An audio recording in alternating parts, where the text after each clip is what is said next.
Hello dear student, third year statistics. आज हम बात करेंगे फर्स्ट पेपर स्टैटिस्टिकल इन्फ्रेंस और उस unit first testing of hypothesis. First of all, hypothesis क्या होती है?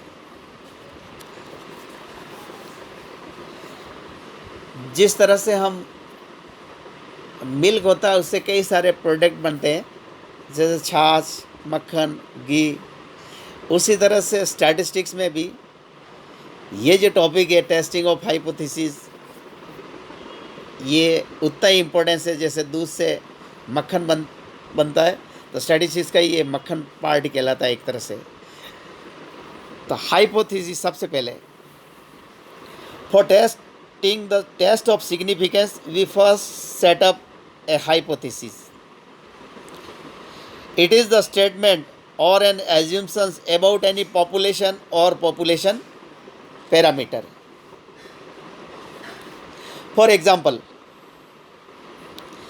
a bulb manufacturing company claims that our bulb's average length of life is 1200 hours.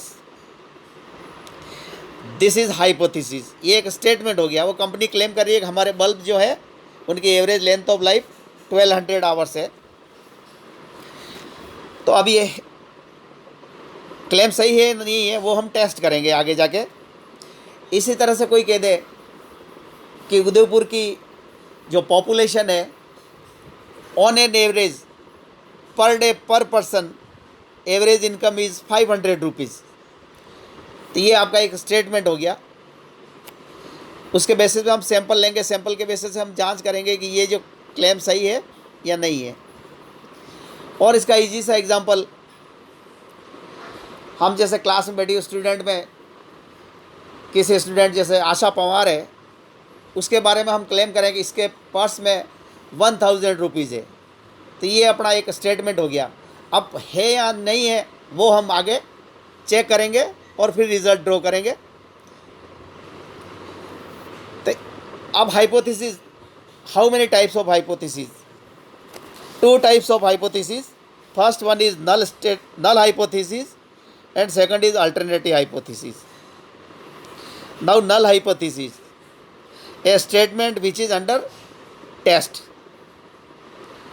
और यूँ कह सकते हैं statement of no difference is known as null hypothesis and it is usually denoted by H nought and is given by H nought mu is equal to 1200 hours.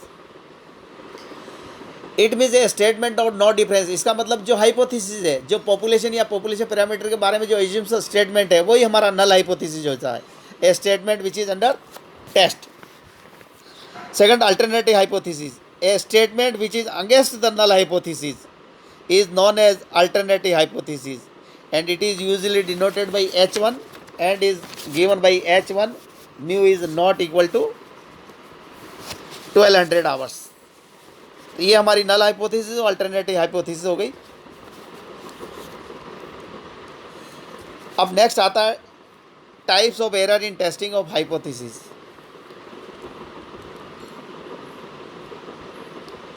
हम कोई भी काम करते हैं, गलती की हमेशा संभावना रहती है। तो हम क्या करते हैं, उन गलतियों को, एरर्स को मिनिमम करने की कोशिश करते हैं कि गलतियां कम से कम हो।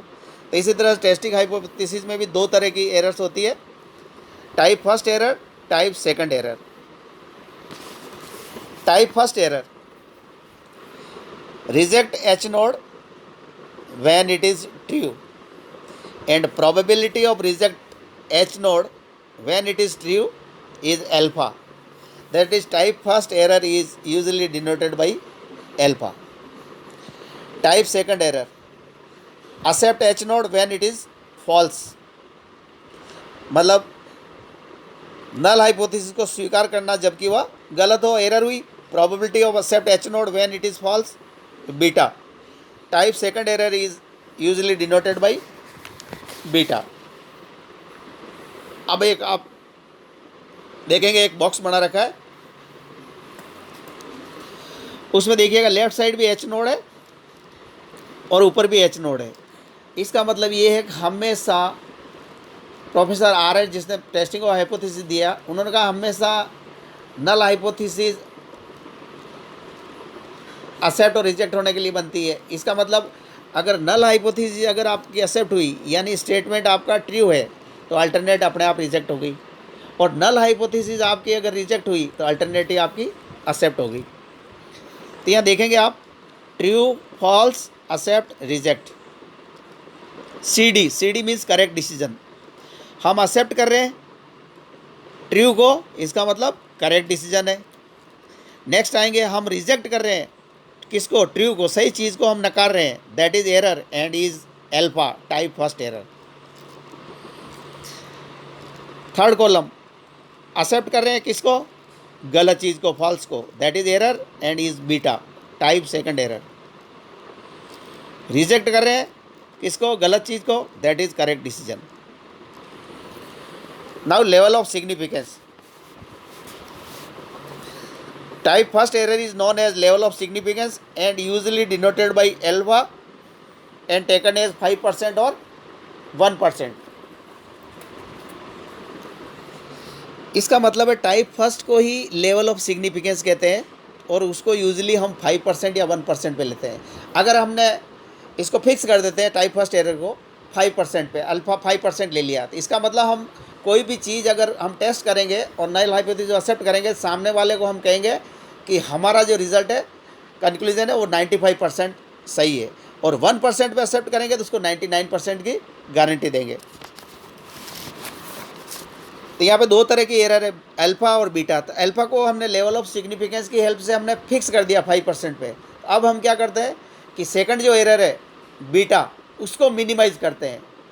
तो हमारा नेक्स्ट आएगा पावर ऑफ टेस्ट, उसमें प्रोबेबिलिटी ऑफ करेक्ट डिसीजन क्या आएगी, मैक्सिमम आएगी। Now next, critical region. It is the part और portion of the sample space in which null hypothesis will be rejected, जिसमें नल हाइपोथेसिस रिजेक्ट होती है, ये tabulated value होती है। नाउ क्राइटेरिया फॉर एक्सेप्ट और reject H node. If absolute value of Z calculate. अब Z क्या है, ये टेस्ट है, लार्ज सैंपल टेस्ट है, जिसका हम नेक्स्ट वीडियो में बात करेंगे। Z X bar minus mu upon sigma by under root N, उसकी हेल्प से हम कैलकुलेटेड वैल्यू निकालेंगे जेड की, और उसको कंपेयर करेंगे जेड की टेबुलेटेड वैल्यू पे, एक at certain level of significance है। और हमारा रिजल्ट अगर इस तरह से आता है कि if Z calculated is greater than Z tabulated, तो हम कहेंगे कि we reject H naught, otherwise accept it. It means अगर कैलकुलेट वैल्यू छोटी आती है टेबुलेट से, तो नल हाइपोथेसिस को हम एक्सेप्ट करेंगे, और कैलकुलेट वैल्यू बड़ी है अगर टेबुलेट वैल्यू से, तो नल हाइपोथेसिस को रिजेक्ट करेंगे। अगर मान लो नल हाइपोथेसिस एक्सेप्ट हुई, तो हम इस एग्जांपल में हम जो क्लेम है बल्ब मैन्युफैक्चरिंग कंपनी का, हम कहेंगे कि जो बल्ब मैन्युफैक्चरिंग जो कंपनी है वो क्लेम कर रही है कि हमारे bulb 1200 hours average length of life है, तो उसका क्लेम जो है सही है। कब, जब नल हाइपोथेसिस एक्सेप्ट हुई तो, और नल हाइपोथेसिस रिजेक्ट हुई तो अल्टरनेटिव एक्सेप्ट होगी, तो हम कहेंगे उसके जो कंपनी के जो बल्ब है और लेंथ ऑफ लाइफ 1200 आवर्स नहीं है। नेक्स्ट वीडियो में हम इसको एक एग्जांपल की हेल्प से करेंगे। Thank you.